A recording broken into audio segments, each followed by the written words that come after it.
I'm Joshua Potts, Mr. Possible, always with the brothers, the same mother, Aaron Potts, Super Hot Potts, and you're watching and listening to the Two Black Runners podcast every single Two Black Tuesday.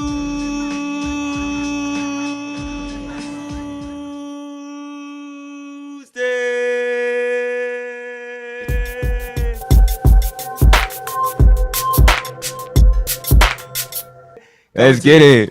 Coming to you, crisp, with the new mic. Just want to start off giving a shout out, to all the supporters, everyone who has been buying those t-shirts. Hey, y'all helped us, get this mic, and we're gonna continue to produce things, to push the podcast forward. But everything y'all do helps, whether that's buying a shirt, just telling a friend about the podcast, or rating it and giving a review. So we super duper appreciate y'all, and just happy to be back on another Two Black. Yeah, we missed last week. There's just a lot going on. We didn't get to come in, but we're coming back with consistent. We're coming back to y'all with some consistent content, bruh. Trying to give y'all the most that we can on this off season of track. But there's a lot to be talked about. But before we get into that, last week, even though we didn't have a podcast yet, low key, Two Black Runners was low key popping. I'm just gonna be real with y'all. Excited for all the new listeners that we've gained. Shout out the Shade Room Chris, bruh, for bringing us on the Citius Mag podcast when we were out in the Magic Boost program in pre-classic. What was that, a month ago now? That was an amazing experience, and then every single time we get to talk to Chris, if that has been on our podcast, and now to be on his podcast or even on our YouTube channel, being able to talk to him is always a pleasure. Great guy, and just so thankful for our opportunities that he has gained us. But I really do appreciate too, just all we got some reviews out there. I appreciate that, and some ratings. Got some more subscribers on YouTube. More of y'all followed us on Instagram. So there's more stuff definitely coming soon. We haven't posted on Running Report Instagram real quick. We're gonna talk about that though. We're gonna talk about that in a second. Low key, we're gonna talk about that a little bit wide. But I'm just really excited to see what Two Black Runners can become. And yeah, bro, I'm glad you guys are here on this journey, man. This is tight. For real though, and we gotta give a happy belated to Chris. I think he just turned 28. 3 days ago. A fellow September baby. So we how we do. just gotta represent real quick. But just shout out to him for that. Yeah, most definitely. But yeah, that was a great experience. Also got to shout out the Indianapolis Colts as well. We got our first W.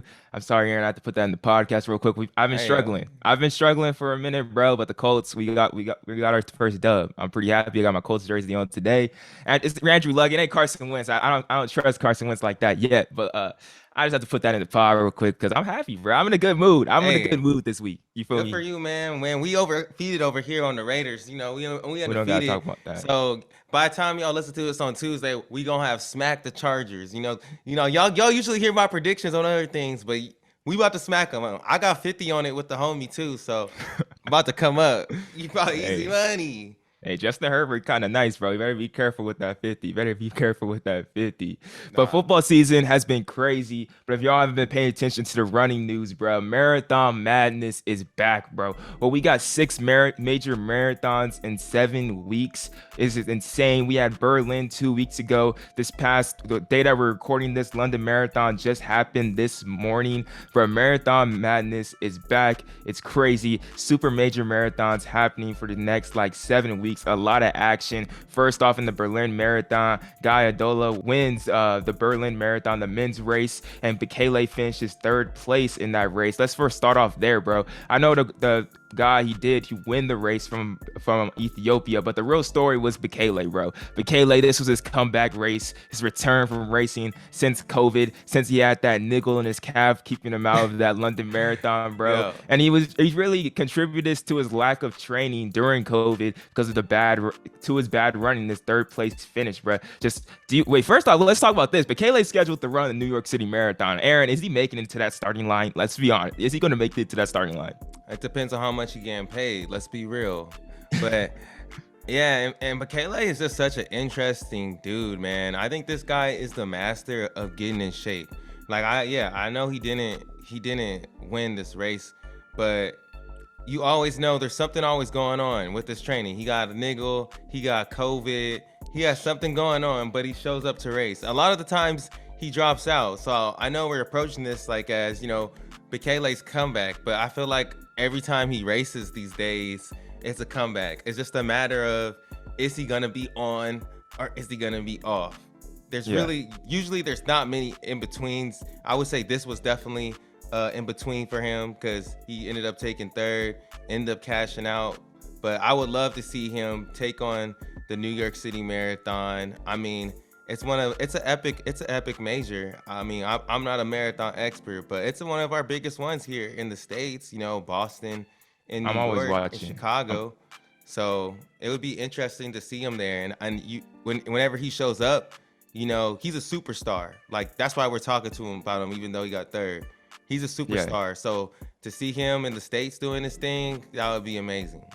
And going down the other winners from the past 2 weeks, we had Gotoya Mngorbalasi wins the women's side, making Ethiopia sweep in Berlin. And then in the London Marathon that just happened this week, Sise Lima wins a stacked field in a 2:04:01. Then Jocelyn Jepkosgei wins the women's race in 2:17:43, seventh all time, bro. 5 women broke 2:19 in this race, and Jepkosgei also beat the world record holder Bridget Kosgei, who finishes outside the top 2 for her first time in her career.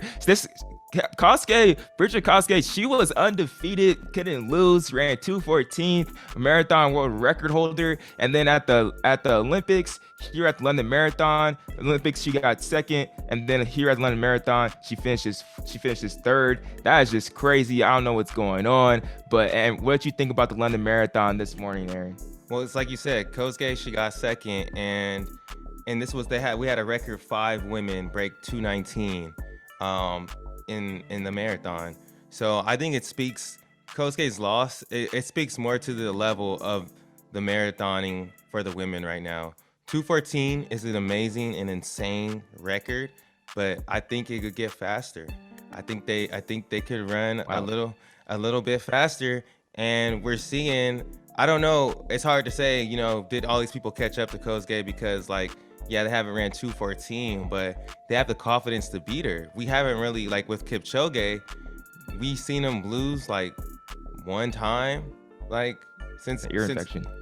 Since the record when he had an ear infection, like one time. Kosgei has lost multiple times. Not saying that she's not good or nothing, but I'm just saying, like, there's definitely a rise in the men's marathons for sure. Over the past years with the times they're running, but it's on the same level as the women, and I think there still is another barrier. I don't really know what that is, but I think there's another barrier to be broken on that women's side, and it's really exciting, you know, when you don't know who's gonna win the race. And one other thing, Shalane Flanagan, you know, trying to run 5 of these major marathons, ran a 2:35 at London. At Berlin, I believe she ran like 2:38. That's insane, bro.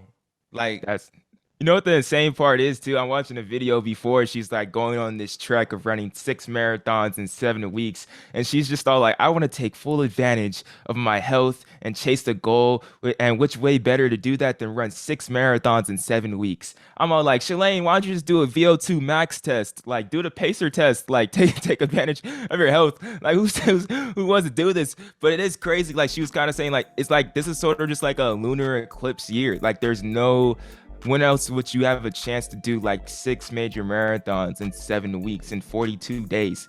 That's something that never happens. That COVID kind of, there's the bad that comes with COVID, then there's the good that comes with it. They kind of have us like this off season of running. That's really like, we have this off season of cross country every single year for like college. We kind of have that with this marathon madness this year, and it's lasting for 7 weeks, which is pretty awesome. Every single week having like a major marathon is making it really interesting.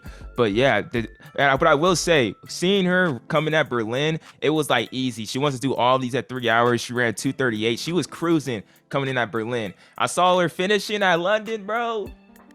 She was kind of hurting. She was laboring. She was rigging. I'm saying she's still gonna do it, but like it's getting hard. It's getting hard. Her goal is to go under 3 hours every single one, but you realize, like, you know, the Olympic trial standard is like 2:40, I believe, or something for women. So like, she's running at a elite status. Like, she's not just like, even Yeah. though she is, I wouldn't say she's probably not going like 100% all out every single one, but like she's running at an elite status, bruh. Like right now, I mean, I ain't training that well, but I'm gonna run a marathon. I'm running a marathon in December, you know, God willing. And my goal is just to break 3 hours. Like if I was trying to run 2:35, like she is, I would have to be training, bro. Like Wait, what's 3 hours bro, pace? What's that? What's that? 3 hours pace is 650. It's just Dang. 650. Okay, that So, ain't that bad. I can do that. but 235, that has to be That's like that's that's moving, bro. I don't know if I want to ex- do that. I don't know if I want to do that. you got to take it serious if you're gonna do Yeah. something like that. So like, let's not forget the time she's running would be legit. Like for any woman you know that's running those times, props, because that's moving, bruh.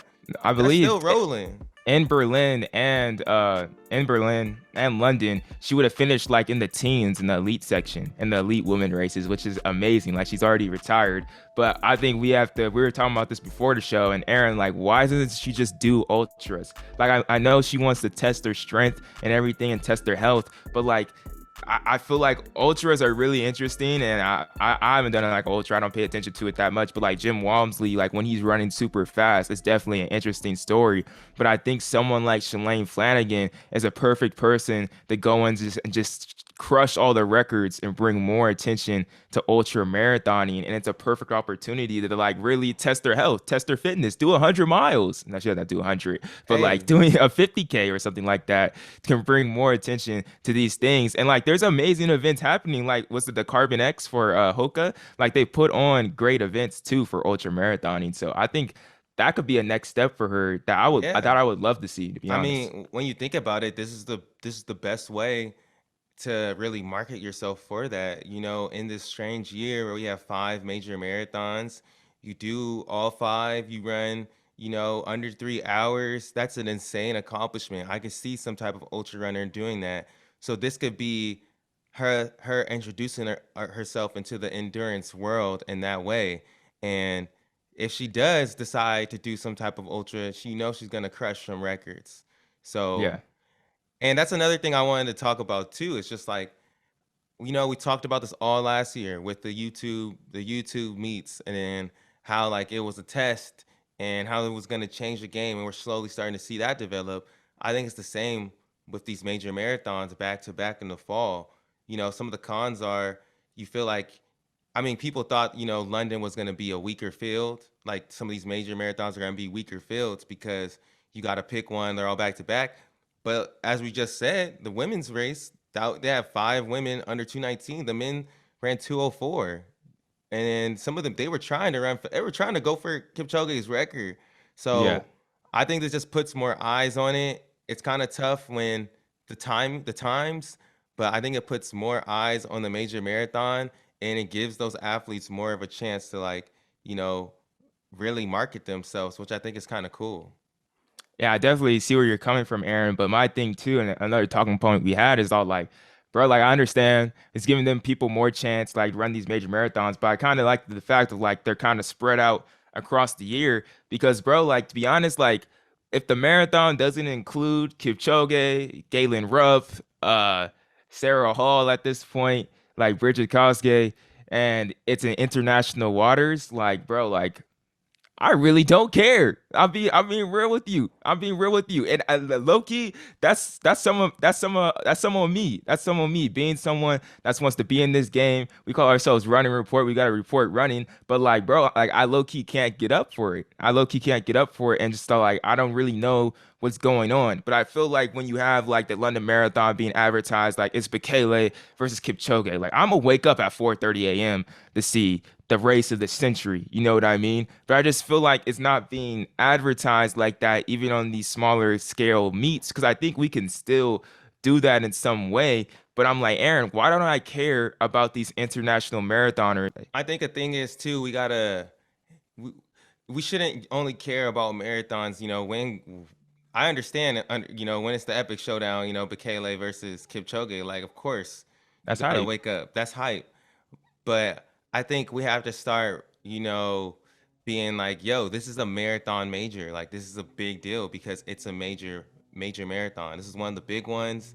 this is and then you can have everyone marketing like, hey, this is major marathon season, but you see who's winning, right?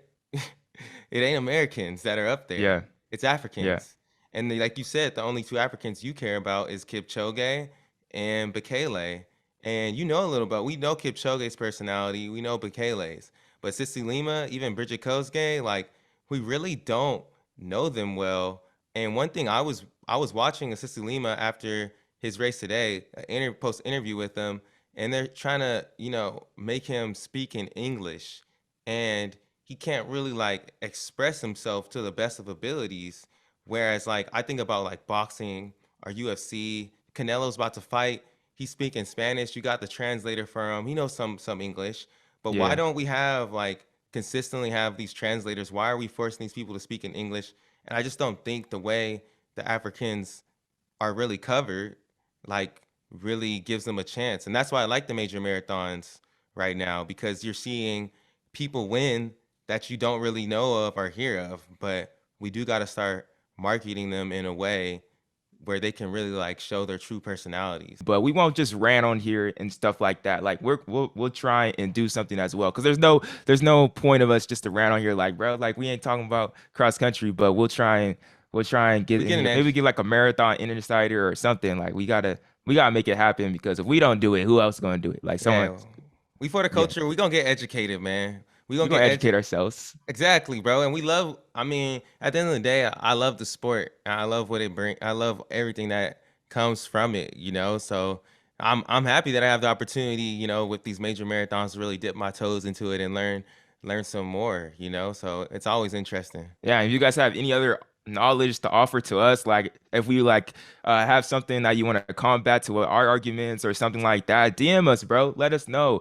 Go onto our website, email us or something like that, bro, and like put in your 2 cents, and maybe we'll talk about it on the podcast, and that could be a topic for another day as well. But before we move on to the more of the podcast, we got a special guest coming in, bro.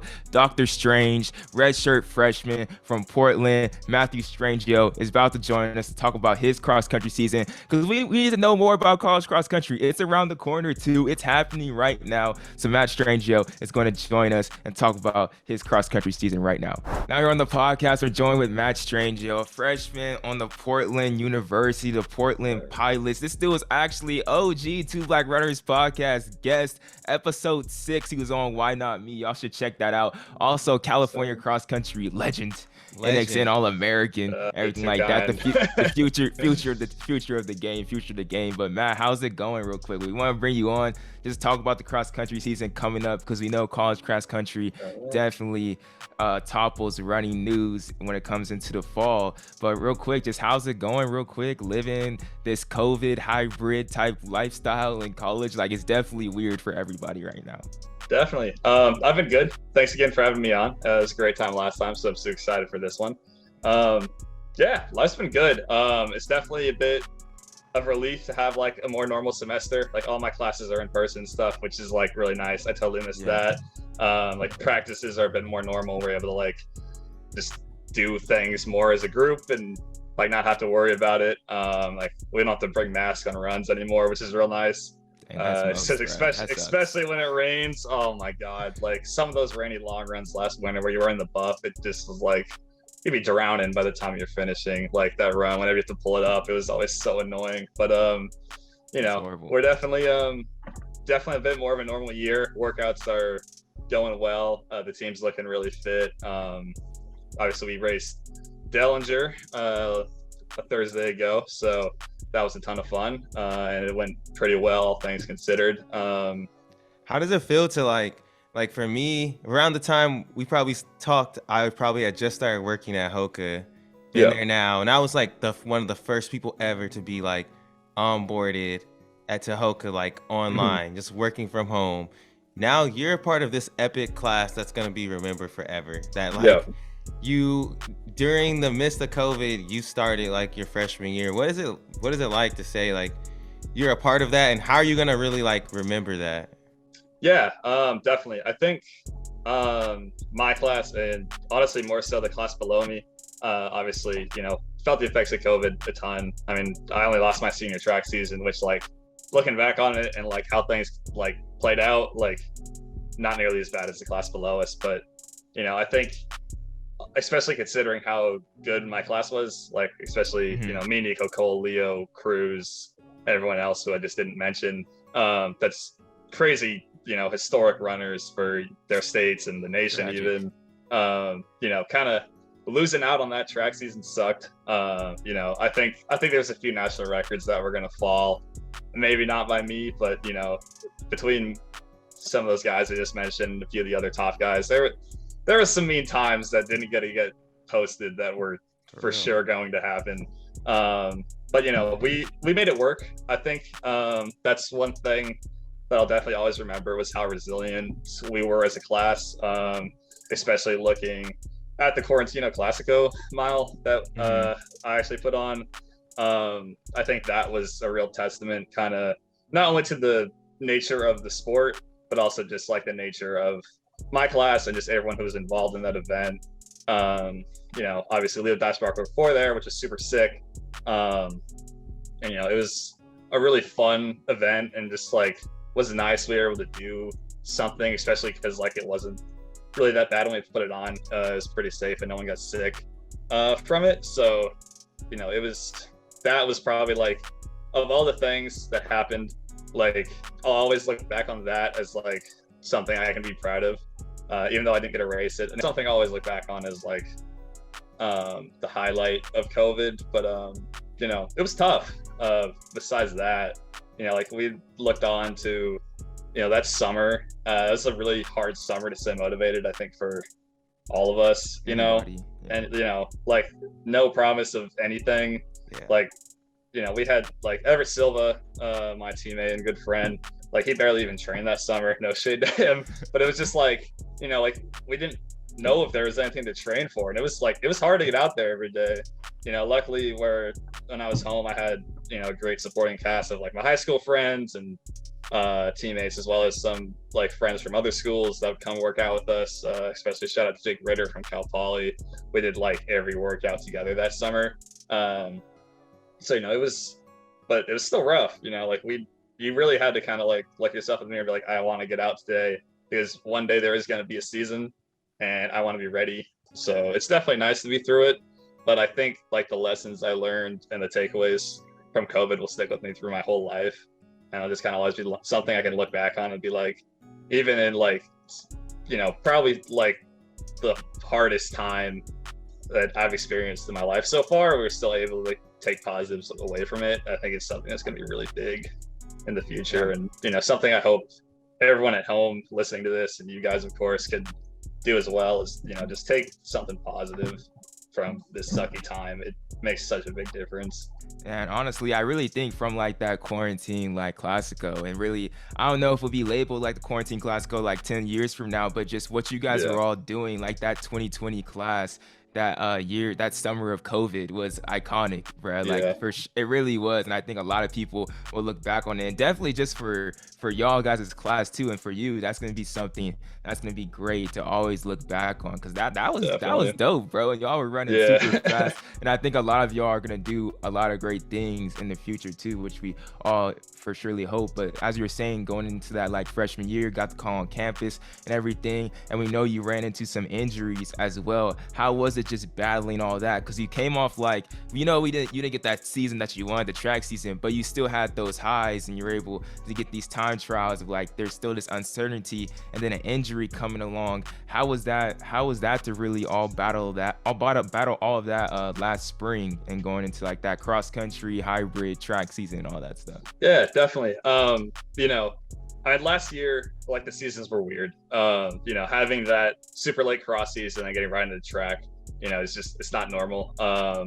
And unfortunately for us, we also up in Portland had like a crazy snowstorm that summer, and it like knocked the power out. Like we couldn't use the treadmills and stuff, and like we ended up, like we had to, like just go run. And luckily, like campus was plowed. So we were able to like run on campus and stuff, and like obviously it was running in the snow, but it wasn't like as bad as it could have been. But like it for me, being a Northern California kid, like I never ran in snow in my life. So it was like a total that's different. Yeah, it was so different. Like the first day was fun. We're like, oh yeah, let's go run to Forest Park and like run a bit into like where it's gonna be super snowy, like me and some of the other California kids on the team. And then we got there and we got back and we're like, let's not do that again. That's miserable. It was like that sucked. But yeah, definitely having to like push through that injury like really sucked. Like getting on the stationary bike every day was just so brutal. It's just so boring. It's a grind, like man. I was just going through and I'd set up my phone and I'd just watch movies like the whole time and I'd just be like, oh, it sucks so much. My butt was so freaking sore by the time I was done with those 4 weeks. I was like, I never even want to look at a bike for like the rest of the year. It was just like getting through last year and coming out feeling like not only had I become a better runner, but like a more tough runner and a more tough person. Yeah, and from I'm even thinking like how you're saying like your senior year you were running great, ended up getting like injured towards the end, and then in the off season you got in super good shape, and then ended up getting injured again and pushed through all this with COVID. I just slapped my mic, my bad. Yeah. But I just wanted to know, like, from you, like, you seem older. Like, from when we talked to you, it was only like you know, like a year or so ago. You are older. But how have you matured and like learned about what you learned about yourself personally? Yeah, well, besides learning that I can go crummy beard, yeah, it'll get shaved before the next race, Mom, I promise. You know, I think it was definitely like a time where I was able to kind of find myself away from the sport, you know. I think a lot of my life, especially in high school, is like I'm the runner, you know. And I think finding like, okay, I like going on hikes, I like going camping, I like barbecuing, I like doing this and that with my friends, you know, I like movies, you know, like I like, you know, reading books just for enjoyment, like just kind of understanding those things and just kind of like, obviously like, you know, a year and some change of college courses will just make you a bit smarter. But I think it was definitely a time where I was able to like mature. Yeah, that's what 1 year of college will do to you. Yeah. Right? Like it's tight. I think it's a great experience. Definitely like that first year, and you get to think about yourself a little bit, even if it's not even just the COVID year. Just that freedom and individual, and be like your own individual for like a little bit, like in a way, Totally. it's really cool. But I know that's cool. You're able to find yourself. We gotta talk about to the track though. We gotta talk about to cross country real quick. Like going into this season, bro, how is Portland looking? You finished 9th place at the Bill Dillinger. Your team as a team, y'all finished 4th. How do you feel the team is looking like this year, and what's your guys' expectations? Hey, Matt was moving though. Matt was moving though too. He ran like 23 something, bro. That's moving, bro. Yeah, no, that was really good. We had a really good summer block. You know, we got on campus and everyone was really fit. We had a few of our international guys run like the Euro circuit over the summer. So like they came back and finished their season in like July. So RC had them like take some time, and yeah, so they were a little bit staggered behind us. So we were at Dellinger, we were probably missing 2 of our top 5 guys. Not to be like, oh, we totally could have won or whatever, but you know, like I think we definitely have more than that 4th place at Dellinger in us, like a lot more. I think you know, it was a lot of us were in like train through it mode where we're like pushing a bit harder in the workout early in the week, like long running on the Sunday before, long run the Sunday after. Yeah. You know, really more looking towards the nationals, and as I mentioned, we didn't have 2 of our probably top 5 guys, and some of our Europeans. So we're really happy with it, and we're really excited for the rest of the season. You know, they dropped this to 22, and we kind of look at that and chuckle, but you know, we're sleeping. You know, it's something we get used to, but we're definitely looking to make a bit of noise at Wisco, and you know, we're pretty confident of where we're at as a group, and we're really excited for the things that come in the year. So, yeah. That's really exciting too, to go in the Nutty Comb, because you're really Bill Dillinger. Obviously, there's squads there, but it's it's really top heavy. Nutty Comb is gonna be all throughout. It's gonna hitters every single place. Exactly. Like Dellinger, like it was kind of like, you know, I was 9th and like Cooper Tier was like 20 something seconds ahead of me, I think. So it's like that's like, there's not going to be up front, like ninth isn't going to be 20 seconds behind first at Nuttycombe, unless someone goes like crazy. But like, finishing like top, top 20, top 15, and there would be like great, I think. And definitely something we're looking to put some guys in that like range. But yeah, we're excited for that one. As a team, we're really confident. I think, for me, I like to do well in races, especially with my background from high school, like winning a lot of stuff. It's, some guys are more like team focused. I definitely like, it definitely comes to my mind, like I want to do the best for my team.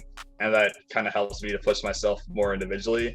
It's something I've always kind of been able to feed off of, is wanting to help my team. But I also look for myself, like how did I do individually? How did I do against this guy, that guy? Just being someone who wants to get back up to that tip of the top level, where I know I can be. So I'm, really looking forward to these bigger ones, because I think those are the ones I have the most fun in, because it's like, every second it's like, every second faster you finish is like, oh, I just picked off this guy or that guy. I see the puzzle pieces coming together. I really do. I think I see them coming together. I'm excited to see definitely what you guys are gonna do in Nuttycombe, but like you said, end of the season, because that's where it really matters once y'all get the COFFE regionals, and especially going into track season is always it's gonna be fun and exciting to see what you do. Oh yeah.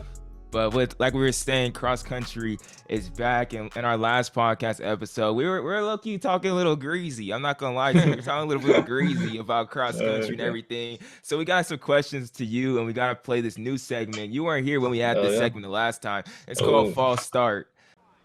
Oh no! I believe Usain Bolt false started. I think Usain Bolt just false started. So on False Start, throw out really hot takes, and we want you to figure out, is this a false start? Is this just something it's whack, it's not true, it's something like that? Or is it not a false start, meaning that it's valid, it's something that's good, it's something that should be happening? So you just have to simply answer, is this a false start or not? First though, I gotta go up first, bro. You were talking about Strava earlier, so we know you on there. You know you on there, but I gotta let me know. It's okay to stop your long run at 12.97 miles. Don't be a slave to your garment and stop your run at 12.97. Nah, not at all. I totally agree. Especially for us, I think that was something I definitely looked at a bit more in high school, and now that I've gotten to college, and where we run in Forest Park, like beautiful, like foresty trail, like 5-6 wide, but you don't get sats in there. So like you're never on. There's posts every quarter mile that like say where you're at, so you know where you're at, but like your watch is always off.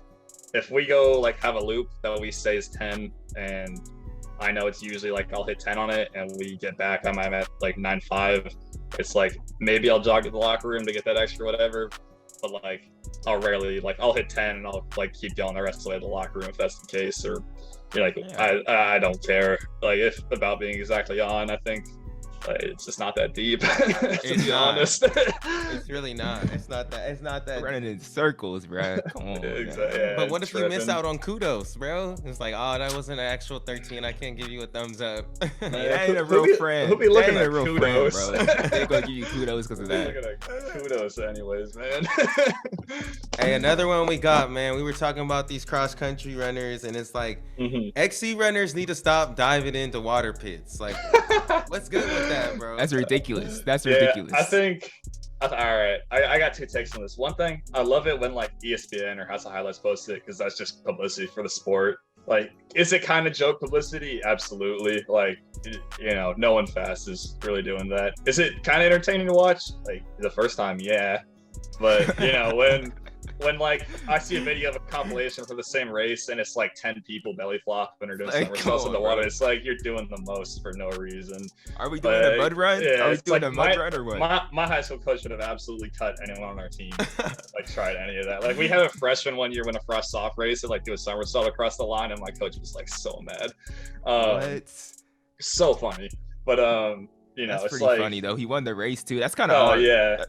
No, I was like, I was like, I respect it, Gavin, but you know, my coach was not happy. So like, if we did that, like, absolutely would have had, like, I would have gotten cut even. Like, there's no way we're getting away with that. But in one terms, it's great because you get a little more free publicity, especially when the big like account posts it. But like, I don't know, you don't see the person winning the race doing that for a reason. That's what I have to say. That's definitely, yeah, you only need that type of attention if you're losing. I mean, I just offended so many people, but oh well. That was rude, bro. Unnecessary. Hey, I'll shoot the shots. I'll shoot the shots at them. Last one we got for you. This one is, it might be kind of early to say this, but 2021 Newbury Park XC team, men's XC team, is the greatest cross country team of all time. Is that a false start? Oh, that's so hard because I think when you look at their oh my god, what was the we never raced the one down south. Woodbridge. Woodbridge, yes, sorry. I mean, they went so crazy at Woodbridge. You know, obviously having, I believe it was, oh my god, I feel so bad because I don't know all their names. I believe it's Leo who ran faster than Nico did, or was it Lex? I think it was Leo. Dang, Brad. It was one class. Yeah, exactly. They got. Anyways, you know. Basically right there though, so nobody matters.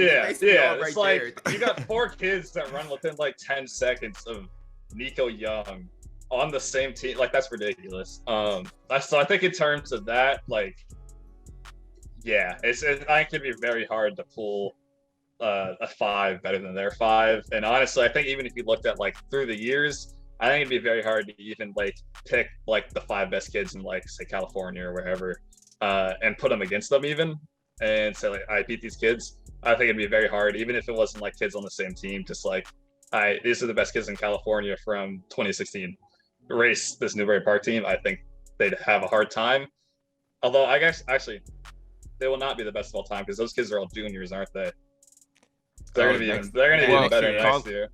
Colin's a senior. He was the 4th guy. He was the 4th guy. So if they have someone to fill Colin's spot, then obviously I think next year they could be even better. But I think it'd be so hard to pull any 5, even just like, as I said, like a yearly best runners 5 better than them.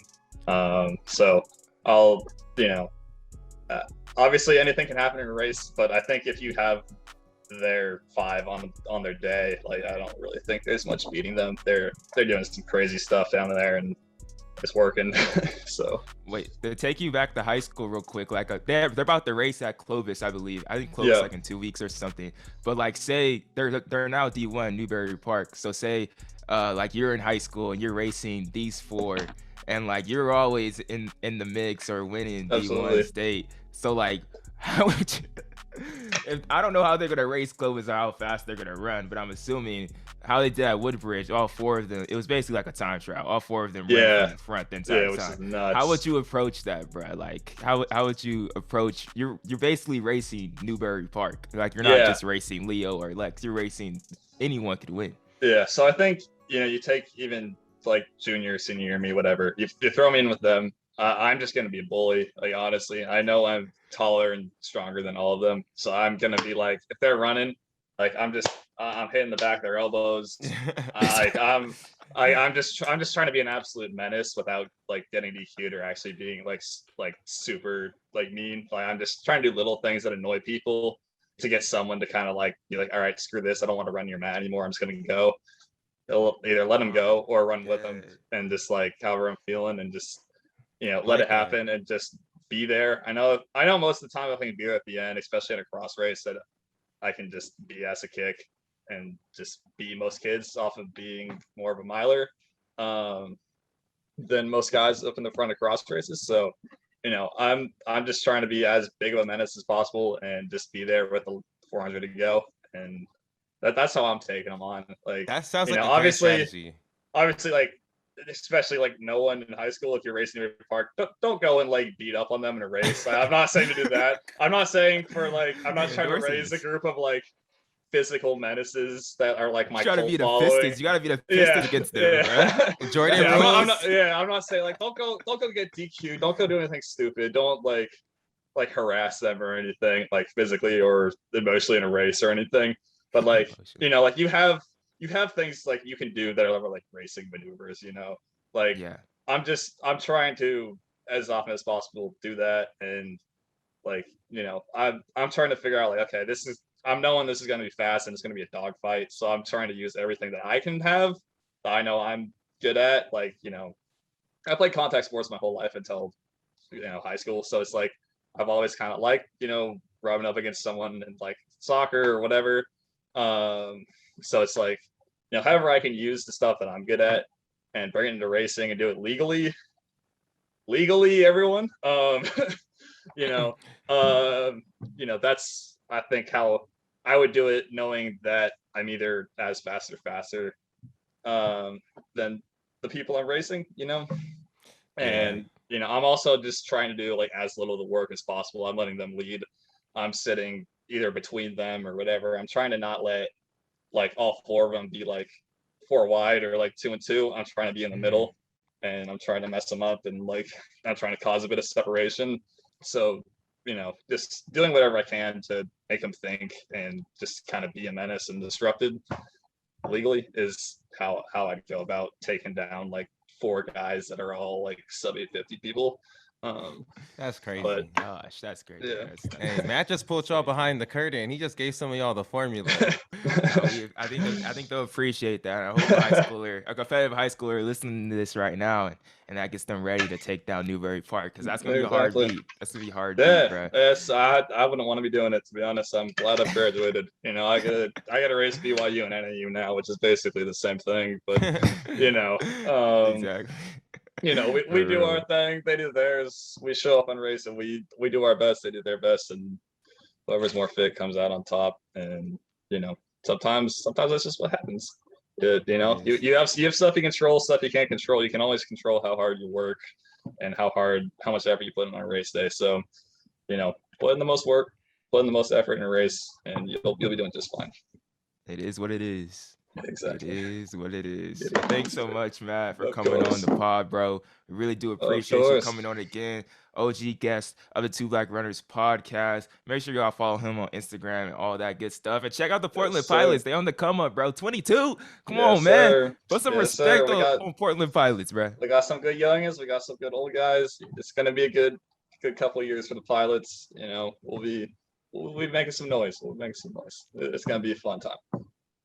And Appreciate you. Yeah, appreciate you guys. Thanks for having me on again. Always a ton of fun. And thanks again to Matthew Strangio for joining us on the podcast, Brad. We want to keep on having these reoccurring guests to come on, and really just people like this in the cross country or track season or marathon season that just done really good short interviews, something like that, either on the Two Black Runners podcast or on the Runner Report YouTube, to really give you guys those shortcut interviews, something like that. I think you guys would enjoy it as well. But before we get out of here, we got one more topic, one more story beat we want to hit, and that coming from Bowerman Track Club, where a lot of people have been leaving. Friend of the show, Mario Hall, just left to go join Molly Huddle in Rhode Island to go train. Sinclair Johnson left the group as well, and Gwen Jorgensen has announced her leaving Bowerman Track Club. And on the COFFE CLUB podcast, a new podcast with OAC teammates Gordy Beamish, Oliver Hoare, and Morgan McDonald, they kind of discussed this. This is a new podcast. I recommend you guys listen to it. Just a bunch of pro runners basically just chilling, talking about anything, what it seems like. But they talked candidly about Bowerman Track Club. Aaron and Gordy Beamish, I feel like, had kind of like the quote of the podcast, of that episode, their first episode, kind of saying that Bowerman Track Club is becoming a team that isn't sought after to be on anymore as it was when he was first coming out of college. Like he was saying, Gordy Beamish and Morgan McDonald first, like that was some of the teams they looked up to when they were in college, and they took visits to Bowerman Track Club. And now he feels like people want to go to OAC or Brooks Beast. Like, bro, what's going on? Is Bowerman Track Club just done now? Like, is this not the most sought out after team in the track and field anymore? In the USA? I don't want to say they're done, but I don't want to say they're done, but I do think they lost their allure as the most sought out after team, you know. And yes, you know, some of that has to do with the situation surrounding Shelby, but I also just think a lot of it has to do with there's a lot of new teams. There's a lot of different places you can go. And yes, Mohamed, the homie, he got silver this year. He went off. Speed. Grant Fisher, he went off. He got fifth. Finished But fifth. like when you look at Brooks Beast and you look at Bowerman, they got the same amount of medals at the Olympics. You know what I'm saying? Like Josh Kerr, the best 1500 meter runner in the country. If you're a middle distance runner, you want to go train with the Brooks Beast because they got Josh Kerr running 329. Got Henry Wynn running 144. Waleed Suleiman, that's where he went. Like there's other opportunities. Like you talk about OAC, Oliver Horde out here running 330. Like what place did he end up finishing? He went off, but he was behind Cole. So I think like fifth place, something like that. Exactly. So all I'm saying is like he's not American, but he's training in America, and that's the group that he's with. So I think a lot of it. And you got Team Boss on the women's side, and we saw Kate Grace just leave and what she's doing. So I think it's known that, and Ajay Wilson, she's over there on the East Coast with her group that doesn't get spoken about enough. But I think it's been proven in the U.S. that you don't have to train on the Oregon Project or with the Pete Julian group or the Bowerman group to be great. I mean, Donovan Brazier, we know what happened. Craig Ingles, like we thought those were our two top middle distance people. If someone last year was like, yeah, Craig Ingles is gonna win the 15 and Donovan Brazier is gonna win the 8, you would have believed that. You would have been like, yeah, those are our top two guys. But the results came in this year, and those weren't really the top two guys training in the U.S. If you want to go by that, so I think something like that has to do with it too. And we do have knowledge as well, as Morgan McDonald was talking about on the podcast, that like it could just be the fact of contracts being up and they want to move on from the team or in some way like that, because usually contracts line up with the Olympic year, and the Olympic year just happened. But I think what you're saying with the Shelby Houlihan situation, even if like everything was wrong or anything, if everything was right about it, like either way, like McDonald said it too, like their reputation is tarnished in a way. Like there's a little blemish on Bowerman Track Club, but like honestly, if I was a pro still, like first place I would kind of want to go if I was running the 5K, especially, is Bowerman Track Club. I feel like they have the best like publicity. They probably have like the best facilities and everything like that. And I feel like they do everything in a great way. But kind of how they were explaining it too, like you either die here or live long enough to see yourself become the villain. And in a way, bro, like it's low-key Dark Knight. They low-key becoming, in a way, villains of the track game. And I don't think, not for me especially, but for some people out there, they're starting to look at sideways at Bowerman Track Club, which it sucks. Like either way you cut it, like what happened with Shelly Houlihan is not good for the sport, even if like she's free and everything like that. Like it's just not good, and it's unfortunate, and it keeps on happening with Nike. But I still feel like, to me, Bowerman's still the most sought out after, but I ain't a pro track and field guy, so that's still my favorite squad. They built you up to tear you down. You know what I'm saying? Bowerman was, for so long, they were built up to be the perfect group. Nothing going on there. All love. You got the Bowerman babes. You got the Lopez Lamung. He's so funny.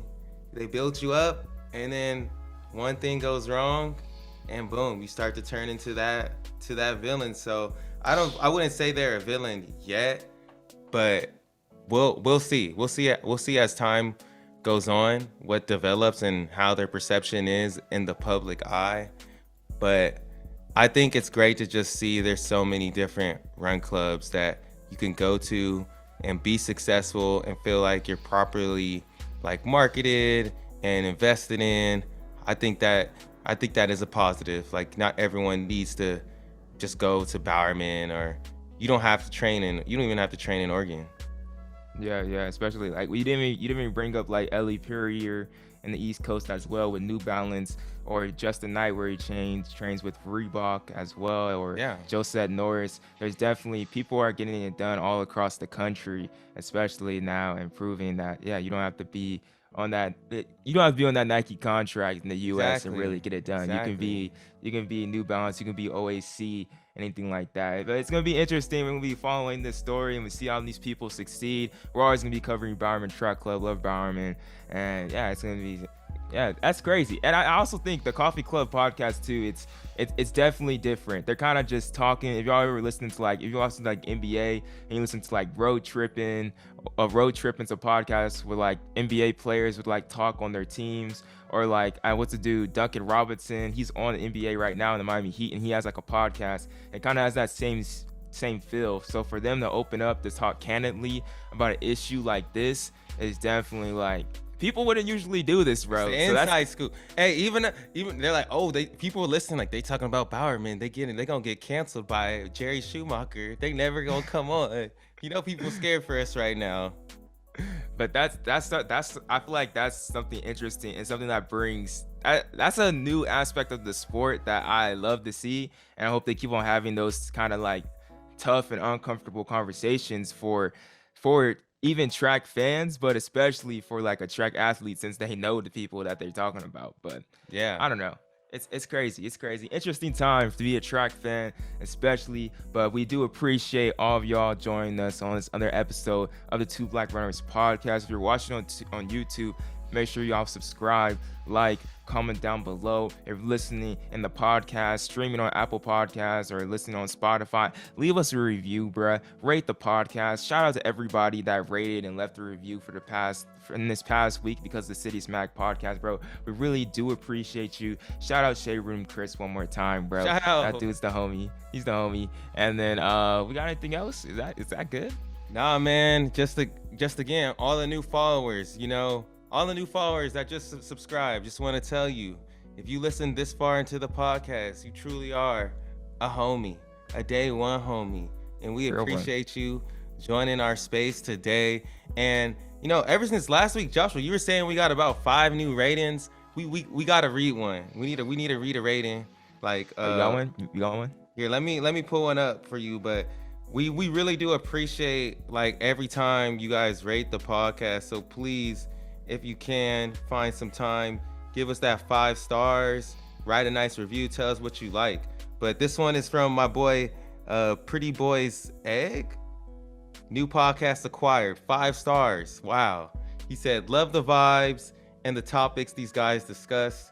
Gives a more modern point of view and pace of our sport, which lacks coverage as is.